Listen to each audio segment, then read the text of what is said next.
Welcome to our second open source live stream, which is on Fair Pay for Artists. If you need us to audio describe or have any other access requests, then please do contact us in the chat, and we'll do our best to support you with that. My name is Oliver Sumner. I manage Contemporary Visual Arts Network Southeast. Also grateful to my colleague Abby Wheeler, who is working the controls in the background for this live stream and monitoring the chat. We're allied to CVAN, the Contemporary Visual Arts Network, which is the national network for England, and we're the regional network for the Southeast. You can find more information about us at cvansoutheast.com, where you can sign up for our newsletter and find our social media channels. We'll have more live streams coming up in the next few months. To introduce to this series and today's event, change and adaptation in the visual arts sector often comes from the resourcefulness of individual artists and freelance art workers being light on their feet and responding to situations with the support of their peers. In 2020, with the COVID lockdowns, many people were forced to find ways to work differently. For many artists and freelance art workers, informal networks made all the difference. People helped each other when they otherwise felt isolated and cut off from their work. This series, which we're calling Open Source, seeks to tap into that approach to address some of the big challenges we are tackling as artists and art workers of all kinds. Our Open Source is one strand of our wider programme called VisualiSE, which is funded by Arts Council England. These events are recorded and will be available on our website. We do invite you to send in questions or comments via the YouTube chat or via Instagram message, direct message. Our Instagram channel is at CVAN_SE. Today we're looking at the need for a fairer benchmark for paying artists in the UK visual arts sector. I should say that we're not seeking for this to be a kind of overarching summit on the whole issue. There's a lot of work going on this issue. This is a narrower format within the open source series. The first of which we did on climate emergency last month is available on our website. I would encourage both our speakers to talk to each other directly, and my role here is to moderate and to keep us to time. On the issue of artist fair pay, we should give credit to the many collectives and organisations that are working on this issue, including Artists Union England, Industria, AN, and Frank, which Lindsay will talk about in a moment, and also within our own steering group on for CVAN Southeast. So introducing the guests, our contributors, we have Rune Peitersen, who was born in Denmark in 1971, lives and works in Amsterdam and Brussels. Next to his artistic practice, Peitersen teaches at the St. Just Art Academy and is a member of the supervisory board of the Mondrian Fund. In 2012, he co-founded the active think tank Platform Bildende Kunst, Platform for Visual Arts, and was part of the working group developing the Dutch guidelines for artist fees, which was introduced in 2017. Lindsay Seers is a British artist based in Kent on the Isle of Sheppey. She is best known for her video installations and the hundreds of images she has produced using her own body as a camera. These works explore complex ideas and situations through elliptical narratives that are shaped by an evolving set of connections and coincidences that the act of making evokes, Her works are in a number of collections, including Tate Collection, and she is represented by Matt's Gallery. Lindsay is also co-founder of Frank Fair Artist Pay, which pioneers much needed change to fair practice and fair pay for artists in the UK. First of all, I'm just going to invite Lindsay first, and then Rune, just to start us off by talking about their own relationship to this issue, as a way of introducing themselves, and the work that they're doing in relation to this, to the issue of artist fair pay. Lindsay, you're sitting in France, just in the process of installing an exhibition in Dunkirk. I'll just hand over to you to introduce yourself. Oh, thanks, Oliver. I think I'd like to just talk about my origins as an artist. I think it's quite an esoteric and strange profession to want to follow. In fact, when I've been working with students, I say, what led you into this impossible situation where you probably will never make it in the way that you think you might be able to? So I come from a working class background, and I wanted to be an artist, and it was really just because I think that I used to do little drawings of Mickey Mouse, and my mum and dad just praised me so much that I thought I was actually good at drawing, rather than that's what your mum and dad do. And so I sort of set out on a journey that was because there wasn't any precedence for art in my family at all, from a very point of naivety. So it took me, I think it was 5 years to actually get into an art school, and it's been quite a journey. When I got into my art school, I heard my first conceptual theoretical presentation on Walter Benjamin, and it was just absolutely mind-blowing for me at that point, that this was more than just a decorative or an aesthetic or romantic idea, but that art was something over time that I started to understand gives a meta-narrative to thought. So it allows you to think about thinking, so you can look at your own thoughts. And I think that that's one of my main motivations to want to make art, is to try to bring this idea that we can raise consciousness through deeper and higher thinking. Maybe that's enough. I'd be really interested to hear your journey, Rune, how you wanted to follow the arts. What was your motivation, do you think? Yeah, you got me thinking way back now. I'm not sure I had a really clear motivation, other than perhaps a little bit as what you describe, and as sort of a need to create something, a need to express yourself in drawing and painting as well. It took me at least 5 years to get into art academy, and I had to go to another country, the Netherlands, in order to do so. So that was also an enormous change, or an enormous sort of revelation. Oh yeah, art is much more than, as you just said, decoration. And I think to a certain extent that also helped inform my later work, as not.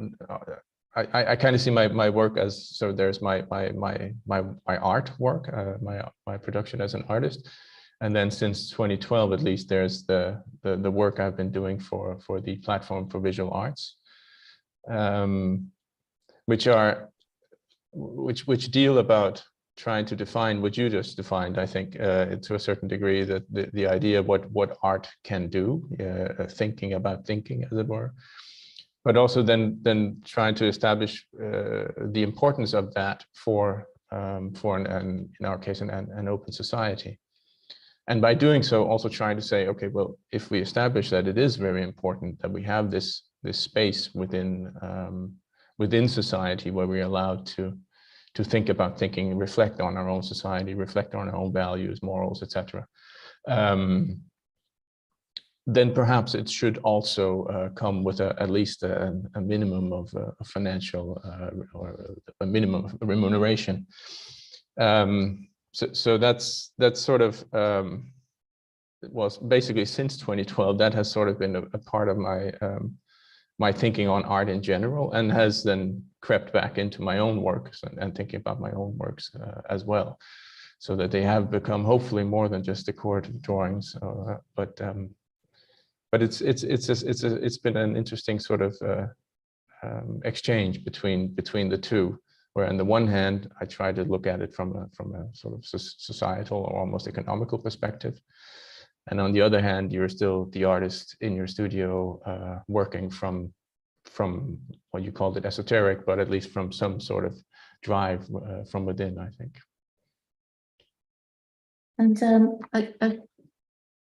the question of how to get some sort of remuneration for the work. I know that you've spent a long time, maybe, was it about 12 years? Just trying to, was that a bit too long, the quote? A bit too long, but... It was a number of years that a few of you worked for nothing, just to try to change things for the idea of how artists should be paid for artistic labor. And you had some success, didn't you, with that? We did, actually. So in 2012, what happened was that there was a right-wing government, a newly installed right-wing government in the Netherlands that decided to cut, give or take, 50% of the budget nationally for arts. And this led to an enormous reaction from the arts community, obviously, and big demonstrations, etc. But what sort of remained with us was this idea that we didn't really have an answer to their question, which was sort of, but why should we support the arts? And we felt a little bit speechless by that and taken aback, and that drove me and 4 other people to, well, it was a bit of a longer story, but at least in the end, we were 5 people setting up the platform for visual arts. And one of the things that we argued then was that the government wanted the arts to be more entrepreneurial, so more of more making your own money, as it were. And then we thought, well, if that's the case, then at least we could use that argument against them and say, well, if we then exhibit in national institutes or nationally funded institutes, then they should pay us as entrepreneurs as well, and not assume that we would do it for free because it looks good on the CV or whatever. So we took that and that sort of argument and along with a number of other organizations from the arts field over a period of, I think, 4 or 5 years, came up with there were some surveys done on whether or not it was actually, how much artists were paid or weren't paid, etc. And in the end, it ended up we ended up developing what is now known as the artist fees guideline in the Netherlands, which you can go to online. It's a link, and there's a small calculator. It basically says that if you exhibit, then there are 3 parameters you should check in the calculator, and then you will be given a suggestion for a minimum amount that you should receive for exhibiting. And this has been highly successful in the sense that it has become a very integrated part of the whole process of exhibition making in the Netherlands. It's not the fees that are given are such a departure from basically saying from 0 until the fees that are now suggested by the website, that has taken some adjustment budget-wise from the institutions, because it's quite a steep change. so we're not quite there yet, but the thinking about or the taboos on whether or not you should ask for artist fees, etc., and that the discussion you can have really changed dramatically simply because of this simple tool, as it were. Mm.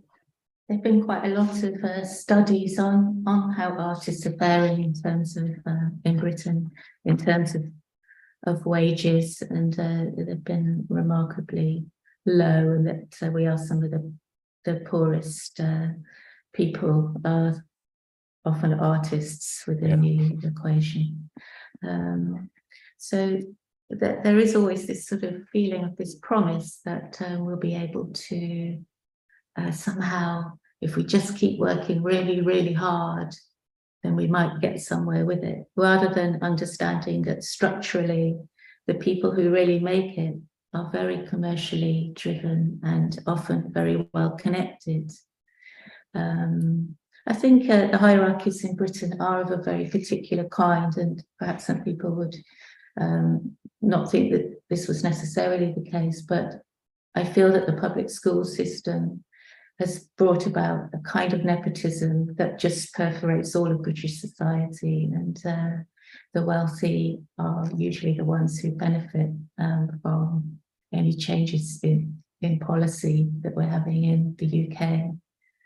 Although we've got some hope now because the Labour has done so well in the local elections. So maybe there's some change, I don't know.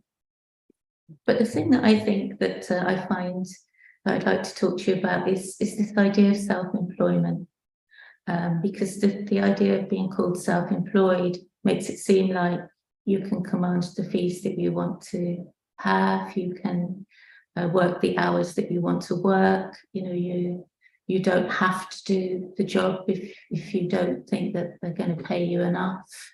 But actually, when it comes down to the artistic labour, you're utterly bound by the logistics of the situation that you end up in. And quite often there'll be these caveats where if you're working in a government-funded gallery, is that everybody's being paid a wage. I know that this is commonly said, but everybody's being paid a wage. They've got their sickness benefits, they've got their rights, they've got their holiday pay, and but the self-employed artist who's so free, luckily, doesn't have any of that protection, and there's a lot of precarity in the system.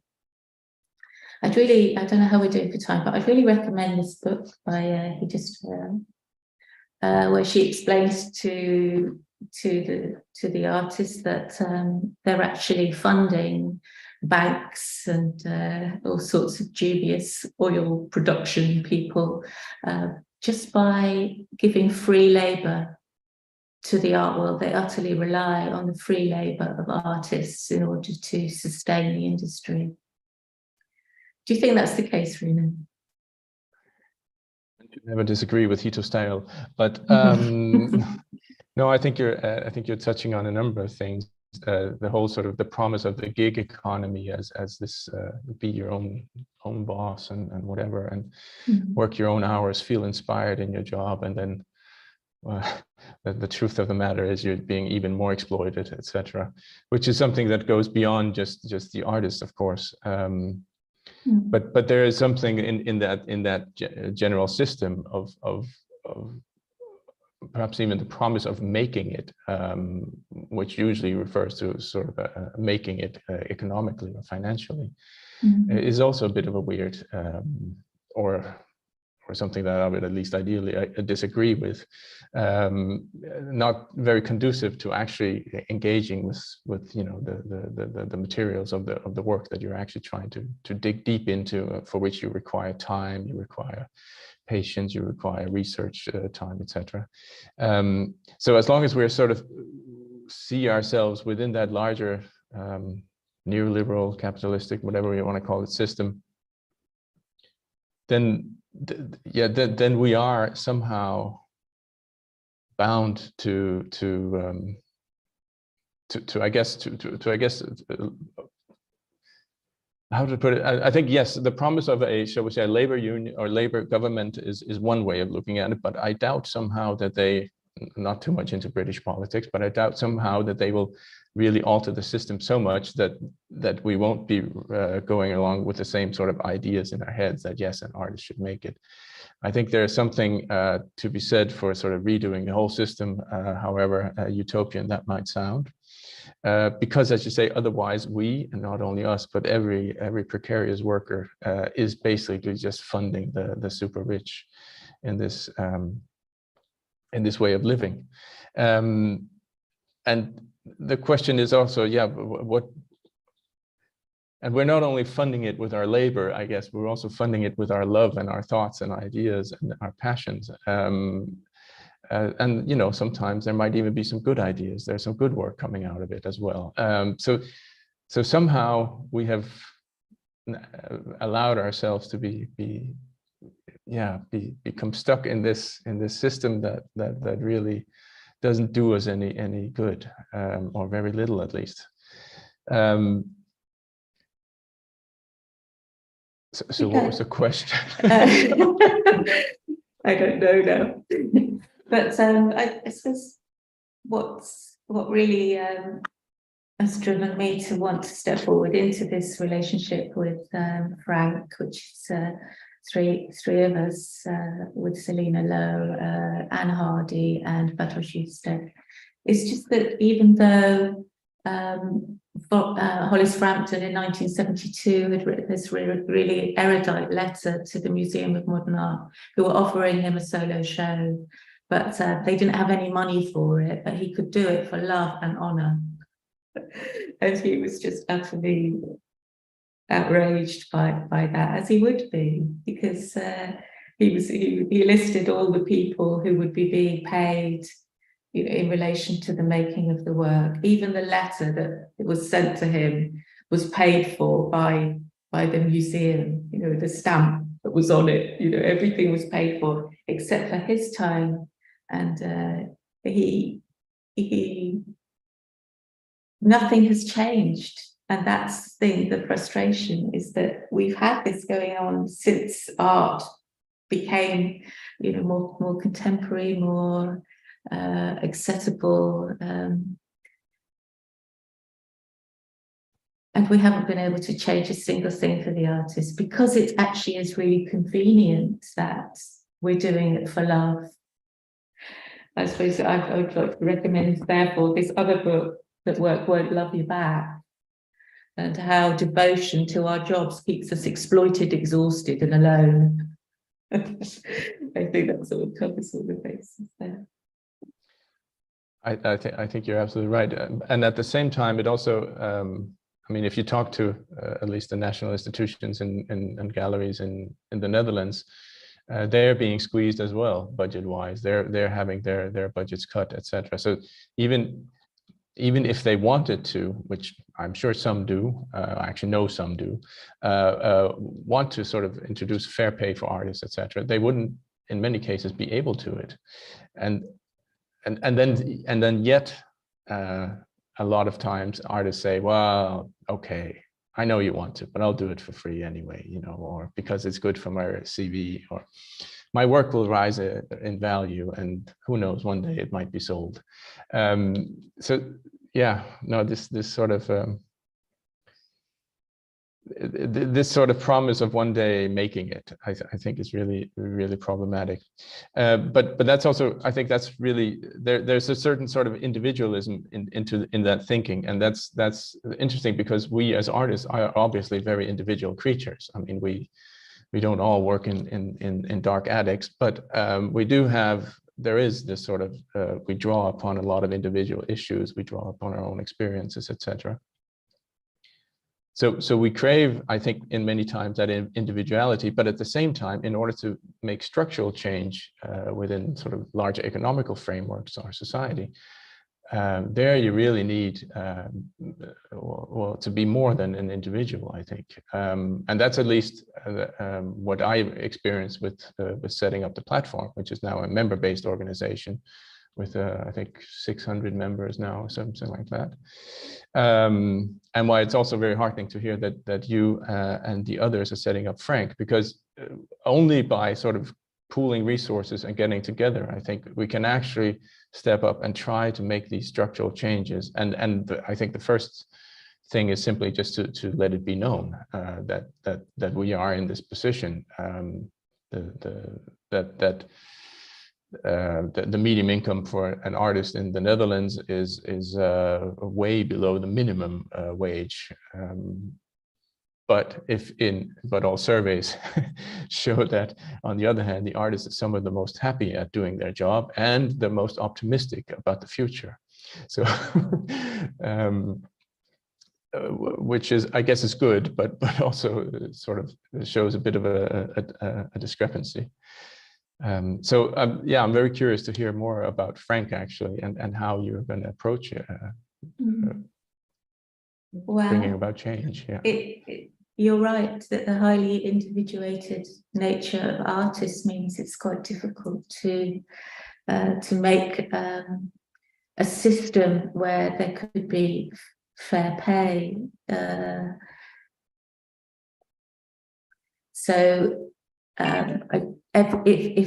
If you have to go through what the types of work people are making, like for example here we've got an industrial robot, we've got to build structures, we've got to project videos, we've got a sound system, and we need to pay people to produce that work. But what I've been doing is trying to collect materials and equipment from grants so that we can always have that, so we don't have to keep paying other people to hire stuff. And just a few small ideas like that. But ultimately, I'm just sort of drifting off the subject a bit here, but what do you think about unionisation of the arts? Because this is the thing about the highly individuated nature of the arts, is that people don't want to be part of a club.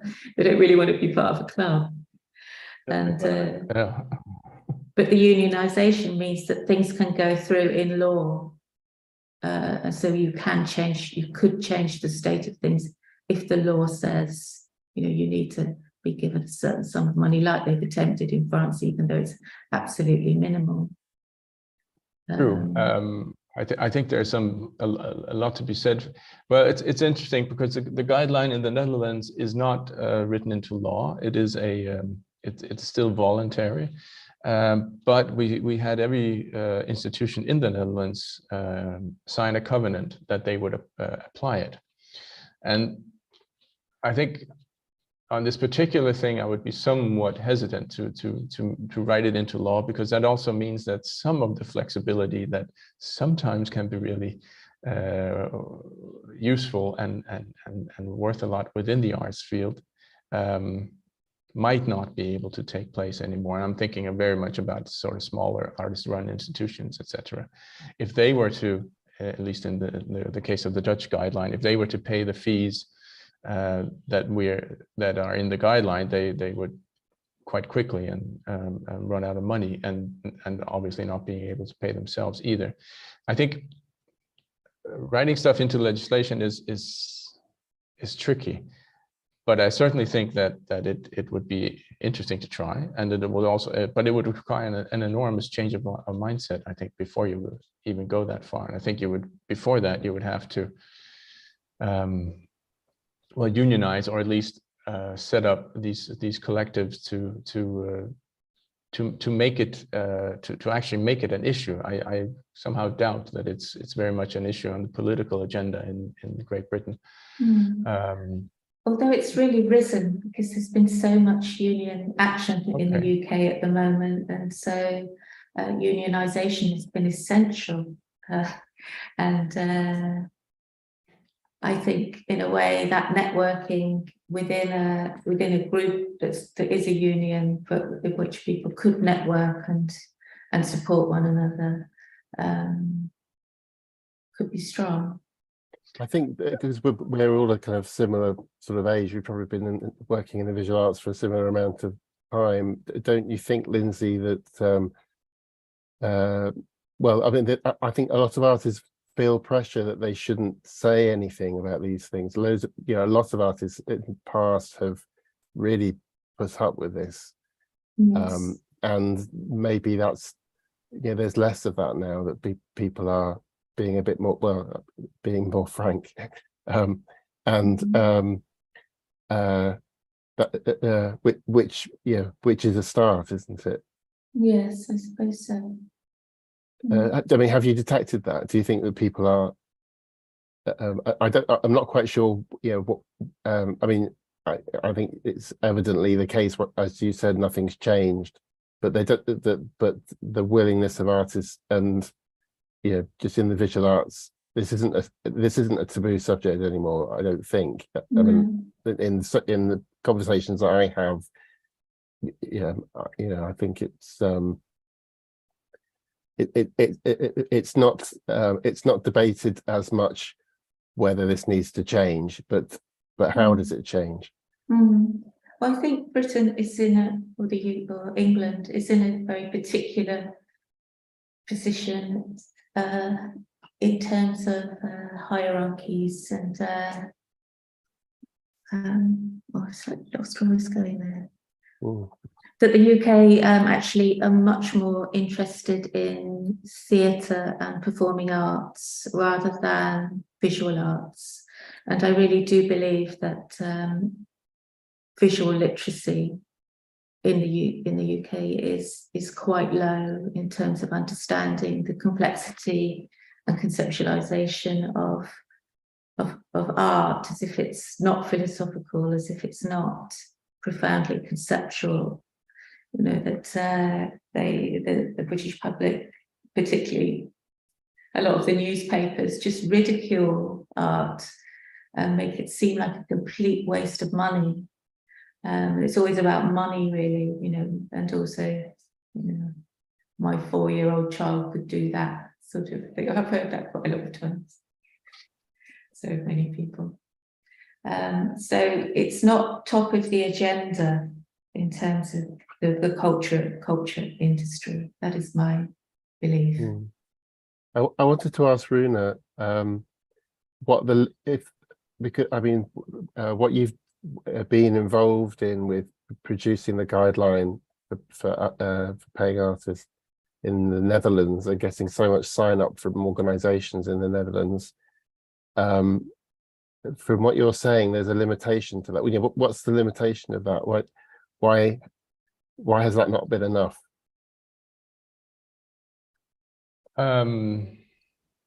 Well, in a sense, it has been enough, I think, in terms of changing the mindset, in terms of making it something you can talk about and it's not a taboo anymore.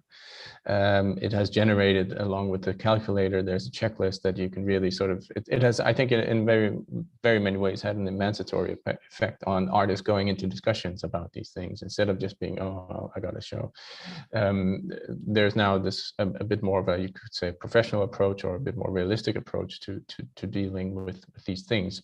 And it has also, surveys show, done the same for institutions. They also feel like, okay, now we actually have a framework from which we can talk. Where it may not have worked is when it comes to the funding. That as of the moment, it is still only possible due to subsidies that are given by the Mondrian Fund to institutions to support them to be able to pay for these artist fees. And that is a bit of a, that's not a bit of a problem, it is a problem, but that's a sort of a financial problem that you could argue goes to how the whole sector is financed. So in a sense, it's a question of the choices we make as a society and the choices that the Ministry of Culture makes.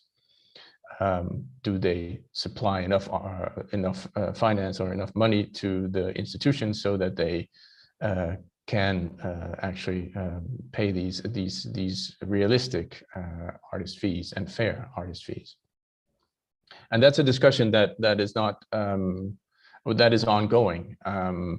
It has, I have to say, the whole fair pay notion has been embraced by several governments over the last 5-6 years, but also with the realization from the field all the time that yes, it's great that you embrace it, But you also need to put your money where your mouth is, and you need to give extra financing to institutions so that they can actually comply. And in some cases, you also need to say to the institutions, well, you have to comply, otherwise you won't get this extra funding. And that's something that, I mean, obviously these are political processes, so they take time. But so that's something that is, you know, still being worked on. And in that sense, I think someone recently told me it's a document, as it were, that's still living. It's not written in stone or anything.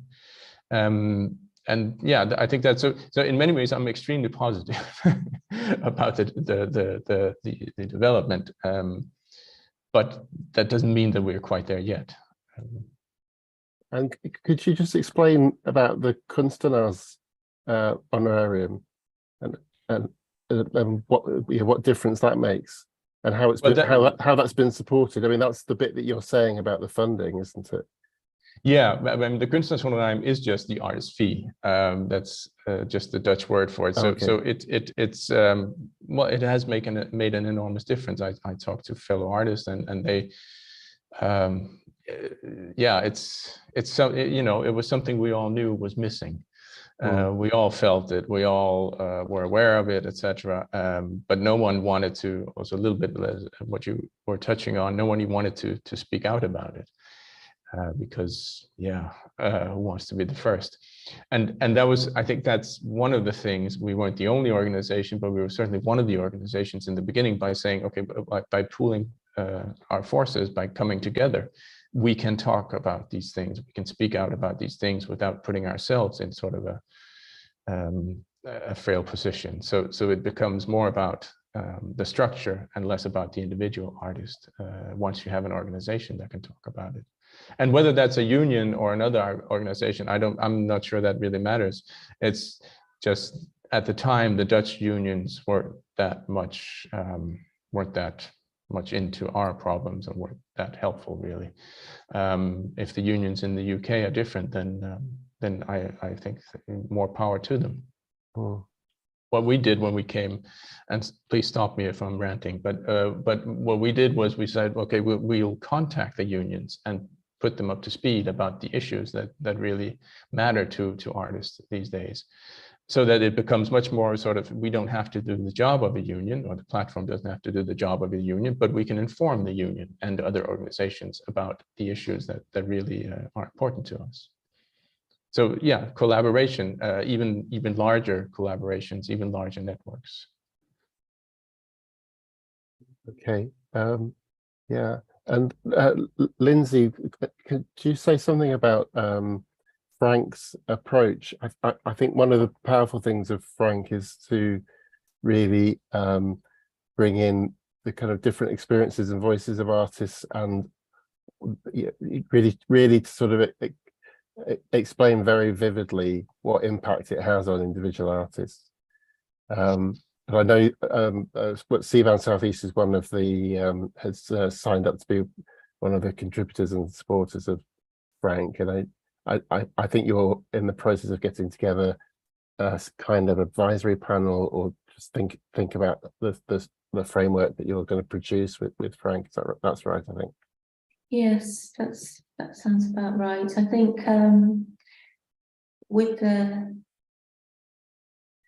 process has been quite long, just forming a company and just to get the paperwork done and the administration done, just to make the Frank company has slowed things down a little bit for us.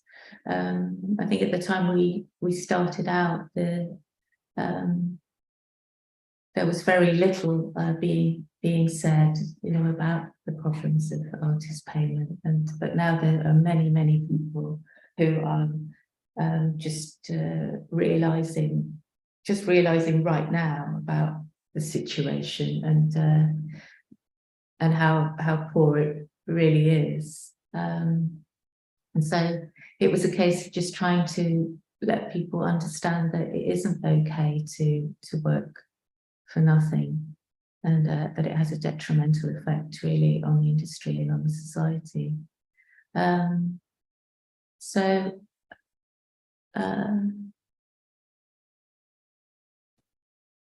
Yeah.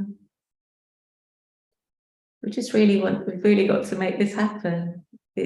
We need to change it, and it isn't an easy nut to crack. Otherwise, it would have been cracked before, you know, these 30 or 40 years since the Frampton letter. But because, as I've said, you know, every single artist who's producing a piece of work, it has its own complexities and its own individuated. So it's quite difficult to make a calculator that's going to cover, you know, it has to be very flexible. It's almost like you need a tailor-made situation where each artist is going to have to organise the information that's the costs in all sorts of different ways. So, but I think that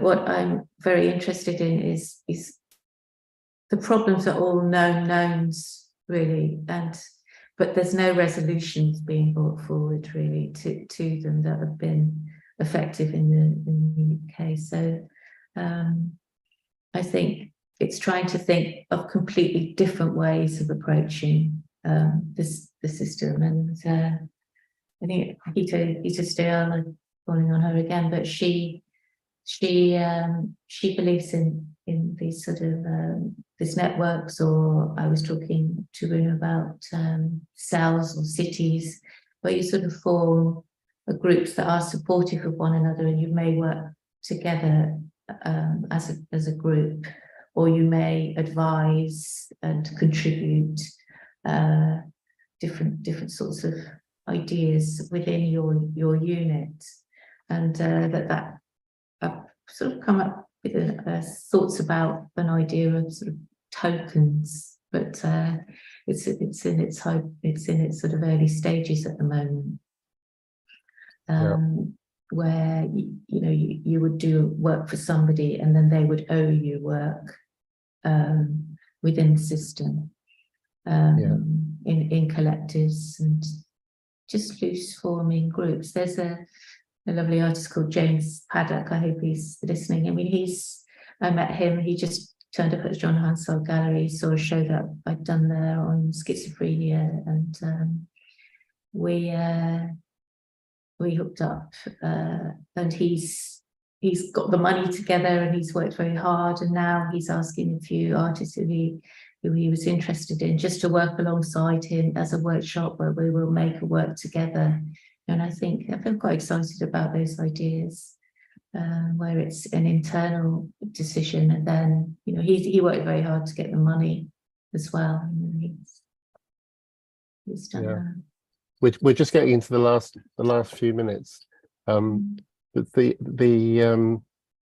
I know that quite a few of these campaigns that are happening within the UK are working towards sort of a benchmark, a framework. So AN's Paying Artists campaign, and also the Artists Union England. But there are, I guess there's and then there's also this work you were saying about these kind of alliances between artists, and this wonderful way that you were talking about working in cells, and finding your own way that way. I also wondered if there's a way of giving artists the kind of the tools to be able to stand their ground when they're negotiating contracts, and to know their to feel more assertive about what's acceptable and what just really is not acceptable at all. Is that also that kind of, as well as the kind of the cross the board benchmark, the kind of the way of operating for individual artists? Is that something that artists some artists will need advice on? Yes, I'd like, as we're just about to finish, I'd like to just say about the life of an artist is actually, it's an amazing experience. The amount of people that you meet that are incredibly interesting and really inspiring, and you can end up in palaces and places you feel like you shouldn't be in very fancy private views, or in some rough sheds on an island somewhere, and just meeting all these people around the world. It is an amazing experience, but it's also generally is for the rich. We've had a question from a viewer. We've only got a minute. It's from Harriet Morley, asking about the idea of a side job. That's something that you've talked about on other occasions, I think, Lindsay, the kind of idea that artists, earning money doing things, not being an artist. Yes, well, I've been there's things that have been related to the arts, like an illustrator or a designer, an editor of films. But I was very, very inspired by a woman that I heard on the World Service late in the night. She was a surfer, and she won the 1993 surfing championship, but she had incredibly bad rheumatoid arthritis, so she could hardly walk. But all the time, from a child, she wanted to be a surfer. Her father was murdered, and she had quite a difficult life, but she just kept doing it. She just kept doing it. She used to make cakes. She used to get stuff from junkyards, and she'd refurbish it. She'd just make money any way she could, just so that she could do this thing. I just thought she was utterly inspiring. She was always in terrible, terrible pain, and she ended up being a bus driver. But then she's become famous again now because somebody's made a film about her. But I think, artists, they do have to turn around and just find out, how are you going to make this economy work for me? Where is the money going to come from? And is that exactly the same in the Netherlands, Rune? Oh yeah, of course. I mean, of course, but yes, side jobs are quite normal. I often talk to my students about that they'll be working in supermarkets and stuff like that. And not only as a scare story, but as something that is very likely to happen. I've worked, when I graduated, I worked in the shop for many years first and did web design, etc.